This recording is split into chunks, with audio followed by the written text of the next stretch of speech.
MoNaCo here. And notes. We have a guest in the house today. Hey, Who dat? Reimer.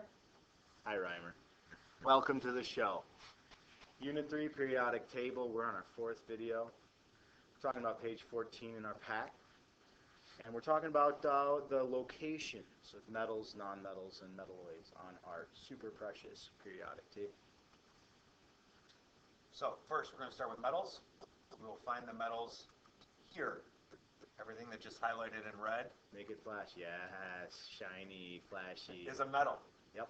Metals are, first of all, they make up most of the table. Notice half of that table is red right now. Way more than half. Yeah, way more than half. We're going to say left or below the staircase, except for hydrogen. And that staircase is that thick black line going down. The squiggly, as some of my students call it today. Squiggly, yeah. The I definitely squiggly. call it a staircase. Looks like a staircase. And they do like to lose electrons to form positive ions. You call that a cation, right?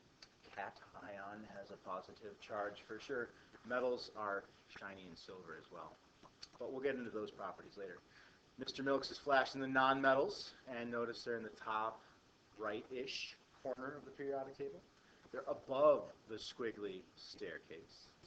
Some properties of nonmetals, they're mostly gases and solids at STP, STP being standard temperature and pressure, except for bromine, which is a liquid. I always thought it was Stone Temple Pilots. Yeah. Interestingly enough, there's only a couple nonmetals that are solids, one of which is carbon, right, Ms. Reimer? And the other of which is sulfur. Oh, that stinky, smelly sulfur. Yeah, carbon's that really black, coaly rock, and sulfur's the yellow, stinky rock, and there's no other solid nonmetals, except for iodine crystals, which sublime at room temperature. Oh, there you go with those big Well, while metals like to lose electrons to become positive ions, nonmetals are exactly the opposite. They gain electrons to form negative ions. Now, the metalloids are a very special group. Notice they are touching the staircase. Yep. So they have properties of both metals and nonmetals. They can have up to 2 metal properties in them, but they're not a full-fledged metal. They're kind of in between. Yeah, they can't decide which way they want to go, is how I describe them. I personify them a little bit. And the way we figure out which ones they are touching the staircase. Except for aluminum. Except for aluminum. We've all had an aluminum can. That's pretty metallic. Definitely metal.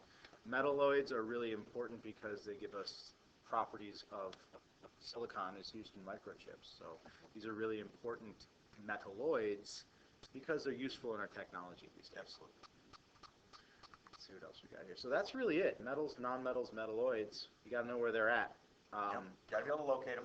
Get the colored pencils, get the markers out. Color code that chart that you got here, because I'm looking at the pack here. There's gray, dark gray, and darker gray. Right. So we could add a little flavor to this. Add some flavor to this color, to this page, and it will serve you well as a key, as a cheat sheet. See your mom. See ya. Nice.